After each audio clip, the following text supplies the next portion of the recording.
ಬಂಧುಗಳೇ ನಮಸ್ಕಾರ. ಮನೆ ವಾಸ್ತು ಮಾಹಿತಿಗೆ ಸ್ವಾಗತ. ನಾವು ನೀಡುವ ಮಾಹಿತಿ ನೇರವಾಗಿ ಪಡೆಯಲು ನಮ್ಮ ಚಾನಲನ್ನು ಸಬ್ಸ್ಕ್ರೈಬ್ ಮಾಡಿ, ಒಂದು ಲೈಕ್ ಕೊಟ್ಟು ಪ್ರೋತ್ಸಾಹಿಸಲು ಮರೆಯದಿರಿ. ಇಂದಿನ ವಿಷಯ: ನೈಋತ್ಯ ದಿಕ್ಕಿನ ಶುಭ ಮತ್ತು ಅಶುಭಗಳು. ನಾವು ವಾಸ ಮಾಡುವ ಮನೆ ಅಥವಾ ಬಾಡಿಗೆ ಮನೆಯಾದರೂ ಸರಿ, ಇಲ್ಲಿನ ನೈಋತ್ಯ ದಿಕ್ಕು ದೋಷವಾಗಿದ್ದರೆ ನಮ್ಮ ಜೀವನದ ಉದ್ದಕ್ಕೂ ನಮಗೆ ಬಹಳ ಪರಿಣಾಮವನ್ನು ಬೀರುತ್ತದೆ. ದಕ್ಷಿಣ ನೈಋತ್ಯ ದಿಕ್ಕಿನ ದೋಷಗಳು ಆ ಸ್ಥಳದಲ್ಲಿ ವಾಸ ಮಾಡುವ ಕುಟುಂಬದ ಹೆಂಗಸರಿಗೆ ತೊಂದರೆಯನ್ನು ನೀಡುತ್ತದೆ. ದಕ್ಷಿಣ ನೈಋತ್ಯದ ದಿಕ್ಕಿನಲ್ಲಿ ಆ ಮನೆಗೆ ಬರುವ ರಸ್ತೆ, ಗೇಟು ಅಥವಾ ಮನೆಯಿಂದ ಉಪಯೋಗಿಸಿದ ನೀರು, ಮಳೆ ಬಂದಾಗ ನೀರು ಹರಿದು ಹೋಗುವ ಚರಂಡಿಗಳು ಇರಲೇಬಾರದು.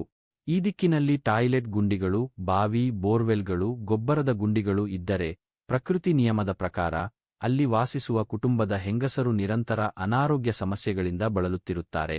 ಕೆಲವೊಂದು ಕಡೆ ಆತ್ಮಹತ್ಯೆ, ಅಕಾಲ ಮರಣವೂ ಸಂಭವಿಸಿದ ಉದಾಹರಣೆಗಳು ನಮ್ಮ ಗಮನಕ್ಕೆ ಬಂದಿರುತ್ತದೆ. ಅದೇ ರೀತಿ ಪಶ್ಚಿಮ ನೈಋತ್ಯ ದಿಕ್ಕಿನ ದೋಷಗಳು ಆ ಸ್ಥಳದಲ್ಲಿ ವಾಸ ಮಾಡುವ ಕುಟುಂಬದ ಗಂಡಸರಲ್ಲಿ, ಗಂಡು ಮಕ್ಕಳಲ್ಲಿ ಸದಾ ತೊಂದರೆಯನ್ನು ಉಂಟುಮಾಡುತ್ತದೆ. ಇಲ್ಲಿ ವಾಸ ಮಾಡುವ ಗಂಡಸರಲ್ಲಿ ವರ್ಷಗಳು ಕಳೆದಂತೆ ಬಲವಂತದ ಸಾವು, ದೋಷಪೂರಿತ ನಡವಳಿಕೆಗಳು, ಹೃದಯಾಘಾತ, ಶಸ್ತ್ರಚಿಕಿತ್ಸೆ, ಅಪಘಾತ, ಕೊಲೆ, ಆತ್ಮಹತ್ಯೆ, ದುರ್ಮರಣದ ಪಾಲಾಗುವ ಸಂಭವವೂ ಹೆಚ್ಚಾಗಿರುತ್ತದೆ.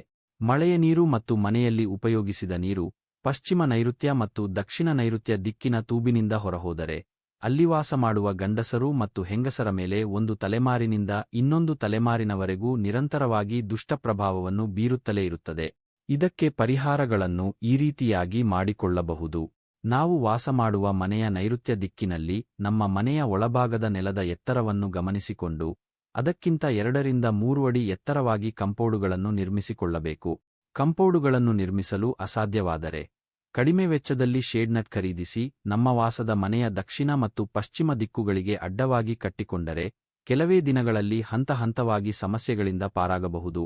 ನಾವು ಹೊಸಮನೆಯನ್ನು ಕಟ್ಟುವಾಗ ಅಥವಾ ಸೈಟುಗಳನ್ನು, ಕೃಷಿಭೂಮಿಯನ್ನು ಖರೀದಿಸುವಾಗ ಪಶ್ಚಿಮ ಮತ್ತು ದಕ್ಷಿಣ ನೈಋತ್ಯ ದಿಕ್ಕುಗಳು ದಿಕ್ಸೂಚಿಯ ಪ್ರಕಾರವಾಗಿ ಎತ್ತರವಾಗಿ ಇದ್ದು ಪೂರ್ವ ಮತ್ತು ಉತ್ತರದ ಭಾಗಗಳು ತಗ್ಗಾಗಿ ನೀರು ಈಶಾನ್ಯದ ಕಡೆ ಹರಿಯುವಂತೆ ಇದ್ದರೆ ಅಂತಹ ಸ್ಥಳದಲ್ಲಿ ವಾಸ ಮಾಡುವವರು ಸುಖ, ಶಾಂತಿ, ನೆಮ್ಮದಿಯಿಂದ ಜೀವನವನ್ನು ನಡೆಸಲು ಸಾಧ್ಯವಾಗುತ್ತದೆ.